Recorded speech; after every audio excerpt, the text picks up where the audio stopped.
today we're going to interview Ian Oakley. He's researching at UNIST Ulsan Institute of Technology. Okay, so Ian, good afternoon. Can you tell us about your lab and yourself?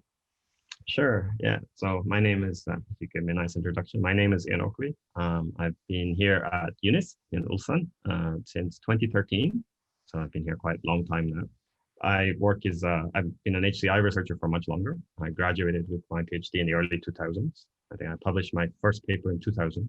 So I'm not sure I characterize as a young researcher anymore. I don't feel it. Yeah.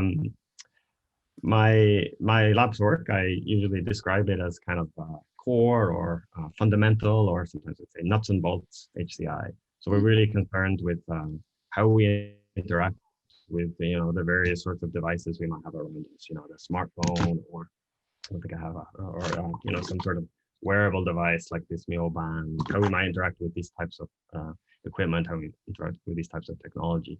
Obviously, there are many issues in this type of use, and so.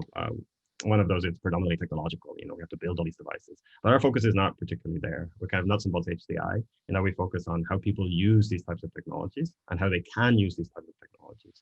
So our goal is usually to develop new ways of controlling technologies, so input and interaction devices. These days we have strong focus on wearable input. And so we combine this sort of a range of perspectives in that area. So my background originally is psychology and computer science. I now work in the Department of Design. So we are sort of combining all those perspectives. And so we have this sort of strong empirical work from the psychological. We develop technologies because we're interested in new types of technologies. And then we also have designerly perspectives, which we are increasingly focusing on going forward. So we try to explore ranges of options using user-centered work, or try to create solutions which are catered to particular types of individuals using this sort of designerly practice. Yeah, so we do a lot of work on wearable devices. So one of the sort of driving forces in the lab is, I guess, a realization of the potential of these devices. So technologies like mobile phones have revolutionized the world in many ways. There's been many negative impacts, of course. But there's also many positive impacts that I think outweigh them. At the very least, for example, equity of access to information has been fundamentally changed by the mobile phone. It's a hugely empowering platform, and many, many other fundamental changes. So in wearables, we see a similar sort of potential.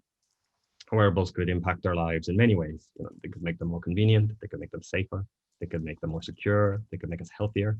They have huge impact, but typically these devices are struggle in terms of, often they're very powerful. I often show an image of a smartwatch from many years ago when I'm talking about this issue for wearable. And the smartwatch it's just a little Sony watch from 5 years or so, but it's running Windows 95. So somebody have put an emulator on this watch and then put an old operating system from a desktop computer on this watch. So the point I like to make with this image is that actually the wearable device is a very, very powerful device. It has more memory than the computers I grew up with. It has screens that are similarly sized. It's many better input technique. The touchscreen is very sensitive. It has a very good networking. It's very powerful. It has a battery that lasts days. It's a very powerful device. However, we can hardly use it at all because of its tiny size and the very limited ways we can control it. So basically, it's limited by our sort of the information channel that we have. So we cannot express anything and we cannot receive anything from the device. This is a powerful computational tool that's locked inside a very strong box.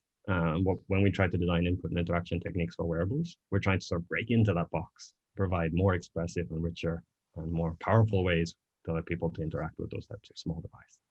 Okay. So also you have a tangible interactions. It's the big size environmental interaction, right? When we did tangibles, so I have not been doing tangibles for some time. Actually, I found that in the human factors department, it was quite hard. In design department, it might be better. Just because there are many issues with making tangible devices. So tangibles in the sense is sort of in the Hoshishi sense of tangibles. So we did work, we were trying to create sort of atoms instead of bits. So, to create sort of physical manipulatives that you could move around and directly relate to digital information. And so when we were doing this, there's lots of fabrication issues that are particularly challenging. It's really high bar. And so actually it was a bit of a struggle to continue this work here. So I haven't been focusing on this. But as we move into the design department, actually, I might find that more students are more interested in that type of area. Maybe turn to it a little bit. I would like to. It is an area I'm passionate about also. So in that area of tangibles, yeah, we did a number of projects where we tried to create little physical accessories for different types of devices that would allow you to interact with digital information by moving around, physical objects. So it's a little bit different on the wearable area. Okay, so if I were a student and enrolled in your lab, then possibility is researching this wearable based data interactions, right? Yeah, we do lots of different work on wearables. I mean, there are other projects that don't quite fit into those boxes. But yeah, if I was to say one thing at the moment, we do work on wearables. So it's quite diverse. We can see here that we do some work with HMDs. So these are HMD projects, but we've been quite various in how we are looking at HMDs. So we've looked at many channels of input for HMDs and output. So some involving motion-based input. So, we looking at things like gestures, different types of gestures you can make in and around HMDs, which is a kind of a quite established area, but has many issues. Can you imagine wearing an HMD in a public space and then trying to interact with it by waving your hands around, as well as sort of safety issues? You have lots of issues just with the sort of social awkwardness and embarrassment of this. So we try to look at gesture systems that might be more natural or support more natural use. So you can use them just the same way you can use your smartphone as you're walking down the street in a public space without really feeling that you're interrupting or being out of place. But then we look at other issues as well. So there's a lot of the work. We have some projects on haptics. So we look at how you can have touch information displayed on your face or on and around an HMD. We also looked at different touch input systems for HMDs. So one of the most common ways you interact with HMD is by tapping it. It was a Google Glass system. They had a little tiny touchpad here as a primary input channel, and you would tap and swipe on that. It's very difficult to use. It's very inexpressive, actually, would probably be a better way to put it. And so we look at ways we might be able to improve that kind of level of expressivity. Okay. So I think it's quite diverse. We also do lots of work with hardware. So one of the projects is this set of fingernails, which actually I have here. So this is a little tiny set of fingernails that we did. And we're still actually working on this platform a little bit. So you would actually, these are mounted on cosmetic nails. Each one has a little tiny touch sensor on it. Okay. And then they're wired into an Arduino.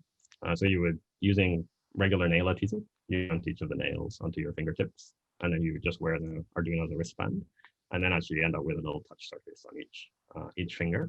And we've done a range of projects on this. One is looking at subtle input, where we say that if you're making input on your fingernails, you can make very small inputs that wouldn't necessarily be, large scale or disturbing, but still have a gestural or performative element. We've also looked at nail input just in terms of human factors. What kind of nail inputs can you make? What ones can you make reliably? What ones are uncomfortable? Right? It's like some people, it turns out, actually we had one participant who couldn't really do this, which is actually surprising to me. They had a very small hand. And so there's lots of issues here. If we propose a new type of input like this, then actually, the implications of that input or how it can be used is not very clear. We need to spend time to study it. Recently, we've been looking at other issues relating to that type of input. We recently finished a project looking at typing using this system. So you'll be able to type on your fingers by touching them. We think one of the main advantages there would be that it would be maybe appropriate or possible to do so when you're walking. And so this is reflecting that sort of the commonality of the mobile phone use and walking experience. Whenever I walk anywhere, walk to the coffee shop, walk to my car, I'm pretty much always using my phone. It's kind of this free moment of phone use. But if you look at a wearable device, actually they're almost impossible to use when you're walking. Okay. So if we were going to get these devices like a smart glass or a watch to have the same ubiquitous power as a mobile phone, then we also need to tackle that kind of prevalent use scenario. And so we consider the typing system for the nail because we find it particularly powerful, particularly effective when walking. Basically, when you're walking, you can still do this. You can still touch and move your hand in the same way that you can interact with your smartphone. Whereas if you're trying to type on your watch, it's actually quite awkward. Or if you're trying to do something with your glasses, it's actually quite difficult.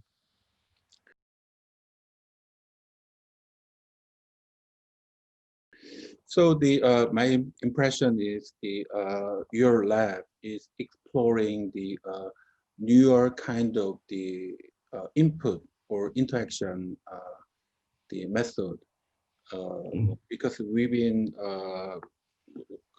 many labs are researching existing input techniques, but you are exploring the fingernails and the small touches and small interactions or other area of touching.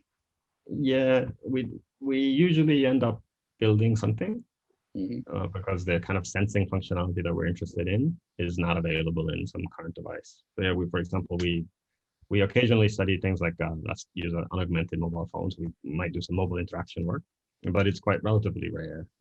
Obviously, different projects call for different things. But yeah, we spend a lot of time prototyping hardware, new sensors, or often reconfigured sensors. So taking existing sensing like a touch screen, but then embedding it in a very unusual form factor. You have many students of design field and science field. Yeah, so many of my students come from human factors, which I would characterize as a science. A number of them come from design, so they actually are industrial design majors, and then they come for their graduate studies with me.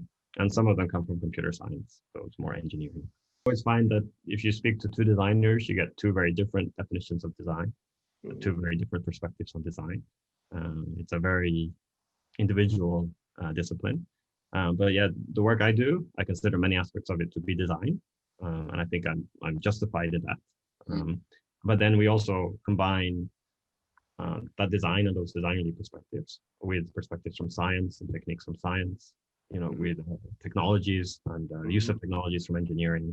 Yeah, so I always say to students when they come in for the first time, I said, HCI has an intersection. If we have a Venn diagram, we would show one circle of the computer science, one circle of human science, and one circle of design. And HCI would sit at the center of those three things. And I'd say that most of the projects in our lab combine some parts of each one of those things in order to be a successful research project.